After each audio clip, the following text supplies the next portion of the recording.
Good evening, my lovelies.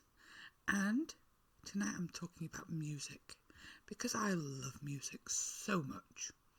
I hope you're going to come with me on this one because I am discovering so much more. It's fabulous.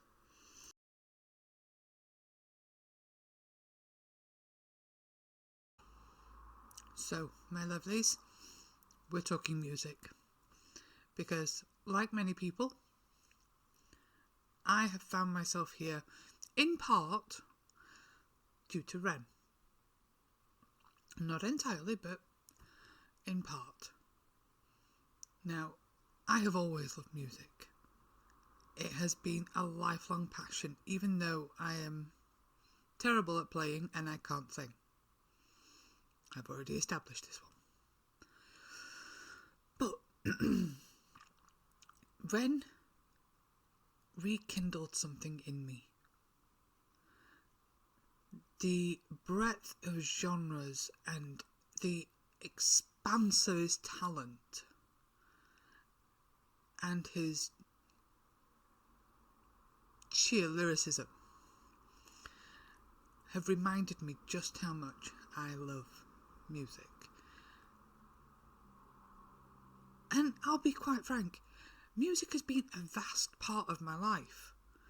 I can pinpoint memories, and most of the happiest times of my life I can attribute to music. Silly things like remembering what was playing most of the time on the radio, or which cassette my dad had in the car, I'm not sure which. Driving in the dark to my aunt and uncle's house, or my nanan's house, when it was just me and my dad. And there's something special about having the rain pelting down on the car and knowing you're going somewhere to see someone that you love and you're singing along to the tunes in the car with your dad. A lot of my memories of me and my dad have a lot to do with music. It's not fair, he can sing. But I can also equate it to, the early months of my son's life. And he wouldn't sleep unless I was moving. And he was heavy. So I would dance around to First Aid Kit, Dolly Parton, Lily Allen. Thinking about it now, I perhaps shouldn't have played the album versions of those. But anyway, I am rediscovering a lot of the music that has been wonderful in my life. Now, some of that is going to be Ren because he's had such an impact recently. But I have been on a bit of a mission. I'm looking for the independent artists because as far as I'm concerned, that is where all the talent, the originality and the new stuff is going to come from. There's actually a video by Justin Hawkins, I'll put it in my comments if I can, where he talks about why the music industry is so homogenous at the moment, because record labels are so risk averse. They are looking for the formulaic, guaranteed success stories. They're not looking for new and original. So I want the indies. So I'm actually going to go through quite a few of them, and I'll have to reach out to quite a few because obviously while the lovely Ren is quite happy for the online community to use his work, I don't know about any of the others. So I am going to gorge myself on awesome new music, and then I might introduce it to you. But anyway, I have discovered recently that I have a vastly broad musical taste. And I'll be quite frank, my Amazon and Google streaming services are probably really confused at the moment. Because not only am I using my streaming, my husband and my son use the same account. So no one knows what anyone wants to listen to, and I can go from country and western to rap, to blues, to heavy metal, new metal. Okay, there's a lot of metal involved. I do like my metal.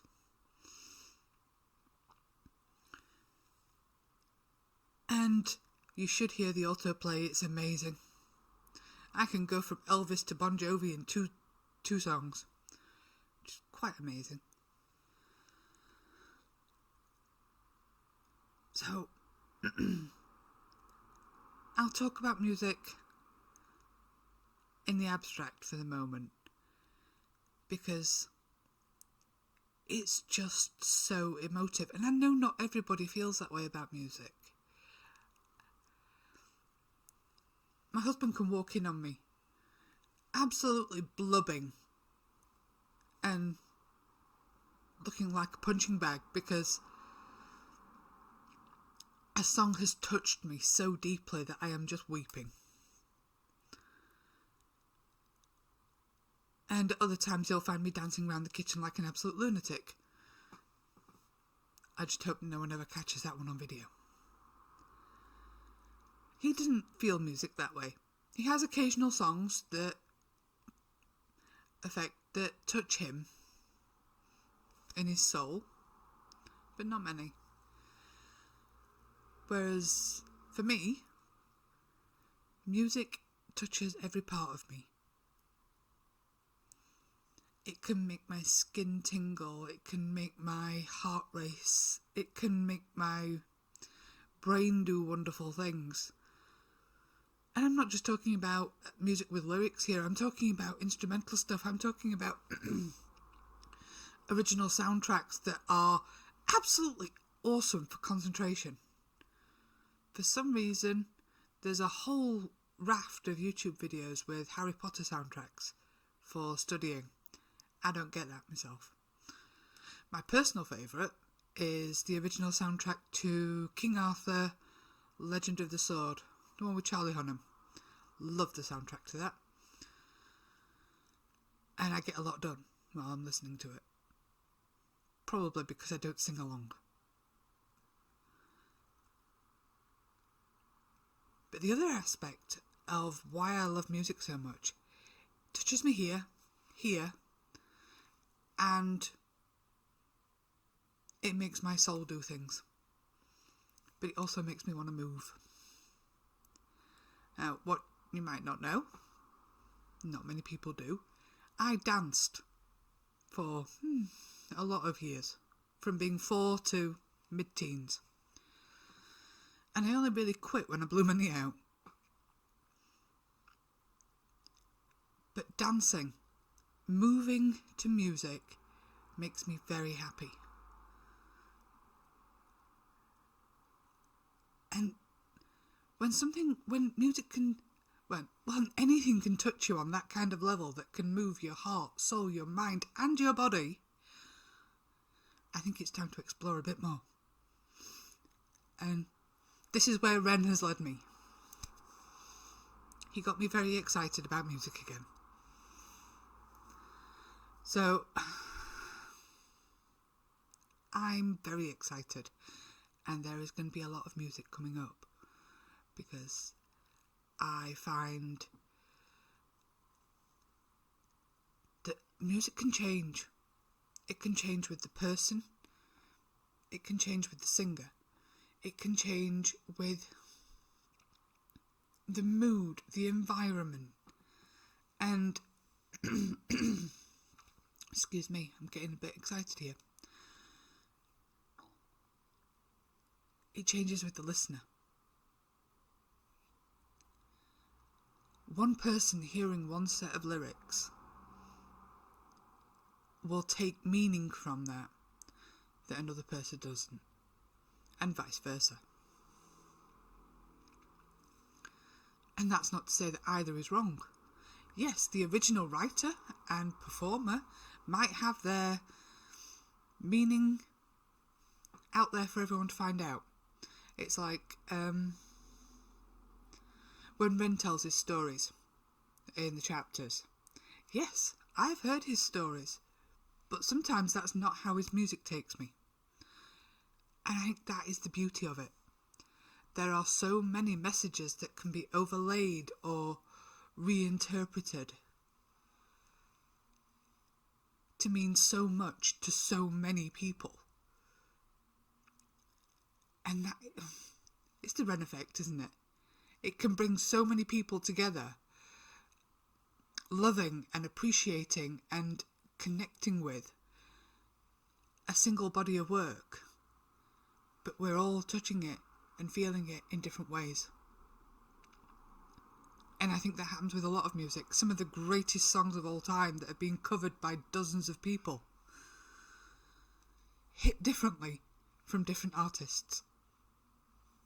One of my favourite examples is Hurt. Originally 9 Inch Nails and a bit of Trent Reznor, you gotta love that. But the first time I heard it was by Tori Amos. Now, when she sings it, it's a completely different story to the one behind Trent Reznor's version. And then you hear Johnny Cash, and it completely changes again. It is a different story by a different person with the same lyrics. Now, that has got to be a special type of music and a special type of lyric writing to touch different people just by changing the singer. So I'm going to stop gushing about music now, but it's all Ren's fault, and I've got so much